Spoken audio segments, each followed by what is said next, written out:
Coming up, I'm Marianne Fletcher, and I'll have the latest on the special election for the 31st District Senate seat.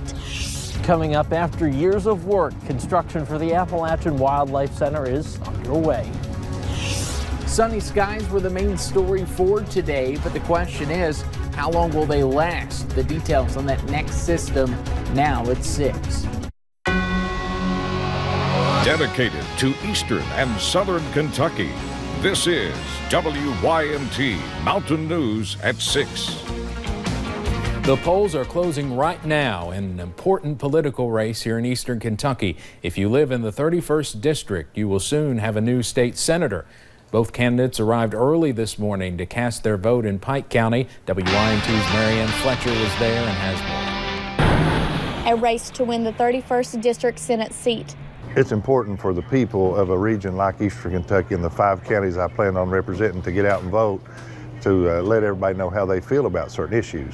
Democrat Darrell Pugh and Republican Philip Wheeler are hoping to end the night with a win. You know, Lord willing, we'll ring the bell tonight and start putting Eastern Kentucky first. Pugh says he hopes to help small businesses like his own. It seems like lately it's harder and harder for small businesses to survive, and I hope to be able to do something to turn that around. And Wheeler aims to give the 31st District a seat at the table. In order to have a seat at the table on the major questions facing our state, and especially on appropriations in order to get investment within this district. The seat opened up after Ray Jones won his campaign for Pike County Judge Executive in November. Who we elect says a lot about who we are and what we expect and what we represent, so I'm just glad that there's participation.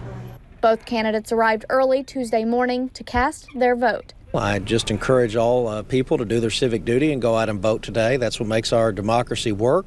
Hoping to make a difference. In Pike County, Marianne Fletcher, WYMT Mountain News. Tonight at 11, we will have reaction to the results from hopefully both candidates, and we will post those results as soon as we get them on WYMT.com. Yesterday, we reported on a dam in Whitley County at a private residence that was showing signs of failure. The dam is surrounding a pond that spans about a mile long on Corinth Road in the Little Spruce Creek area. If it fails, flash flooding is expected for people within a couple miles downstream. Officials told us today the dam is still holding. If the owners release about 3 or 4 feet, they believe it could save the dam and prevent the flooding. The U.S. Army Corps of Engineers says the gates at Buckhorn Lake remain open at full capacity. Around 4 o'clock, the Corps says the lake was 872 feet above sea level. During the recent flooding, the lake peaked around 832 feet. That compares to the record set in 1963 at 839 feet. Buckhorn Lake Summer Pool is 782 feet.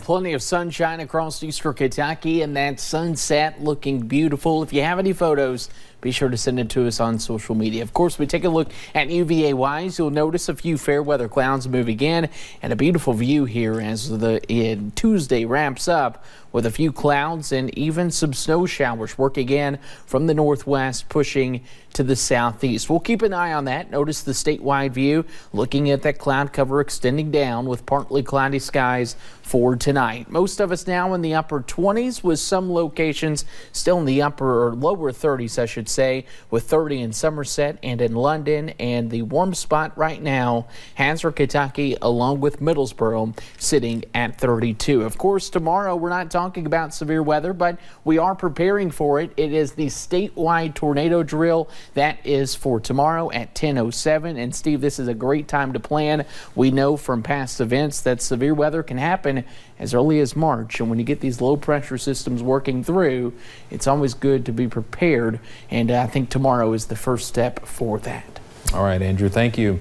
A controversial bill goes up for discussion in Frankfort. House Bill 205 would give tax credits for donations to private school scholarships.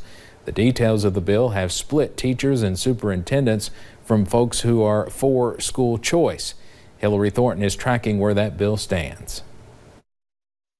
This is the slap in the face to all of us who give everything we've got for kids of Kentucky. This General Assembly does not have a war on public education. Despite not being up for a vote today, the discussion surrounding House Bill 205 was still a spirited one. If passed, it would allow the state to give away up to $25 million in tax credits to those who donate towards private school scholarships. My child is that square peg that just does not fit into the round hole of public education. Robert Sexton explaining to the committee why his family would greatly benefit from the program. I now work 60 hours a week.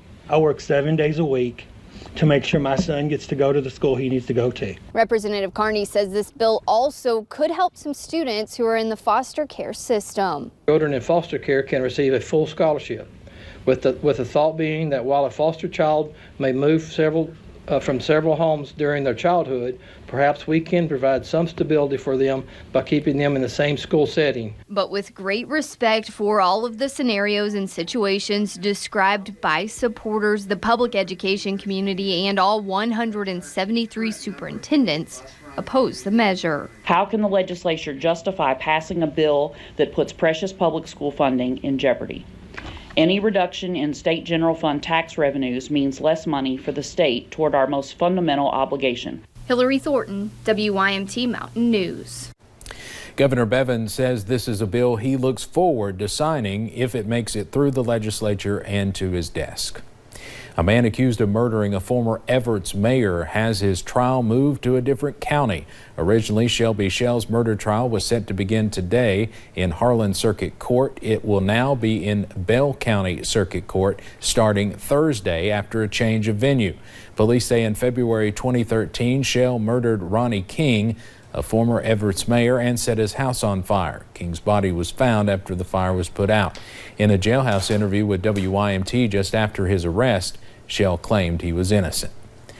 A Floyd County woman was sentenced after she pleaded guilty to charges of theft and Medicaid fraud. 34-year-old Amy Sloan of Prestonsburg worked at Minix Eye Care. Investigators say she and another man defrauded Kentucky Medicaid out of more than $10,000. She was sentenced to 7 years of probation. Her alleged partner pleaded not guilty. His case is still pending. A man faces charges after police say he tried to break into a home through a doggy door. That happened in Laurel County. This man you're about to see was arrested this morning off Bentley Road. It's about 4 miles north of London. When deputies found him, they say he was high on drugs. Tonight he's being held in the Laurel County Detention Center facing a charge of public intoxication. Police arrested a Williamsburg man after an alleged assault at a London Walmart. They say he pulled a knife. WYMT's Lauren McCourt talked with deputies about the dispute. In a blink of an eye, what started out as a quiet morning, our deputies were dispatched to a complaint that there was a fight that had erupted in the Walmart, turned into a terrifying situation. Officials say Brad Lovett entered the store around 5 a.m., not long after he began arguing with the mother of his child. She called for the manager, and the manager tried to intervene. That is when things went from bad to worse. The suspect allegedly had him down on the ground and was beating on him. An employee nearby heard the scuffle and rushed over to help. And another employee in the store came to the rescue. Lovett allegedly pulled a knife on the employee trying to help and threatened their lives. When police arrived on the scene, he had already taken off. Before we got there, the suspect had already fled the scene. A few hours later, officials caught up with Lovett. After he fled the scene, he was located in Williamsburg, bringing him to the Laurel County Jail. In London, Lauren McCourt, WYMT Mountain News. Lovett is charged with second and fourth degree assault, along with terroristic threatening and wanton endangerment.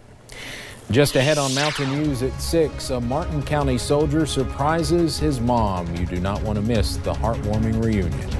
And the clouds are increasing from the north. We're looking at maybe an isolated snow chance for tonight. Temperatures already dropping below freezing. We'll have your forecast coming up in 5 minutes.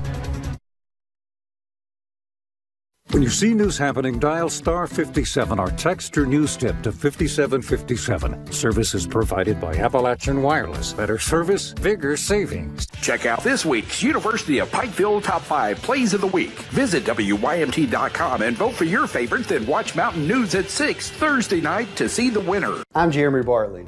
Finding the right attorney is finding an attorney who's able to negotiate your case with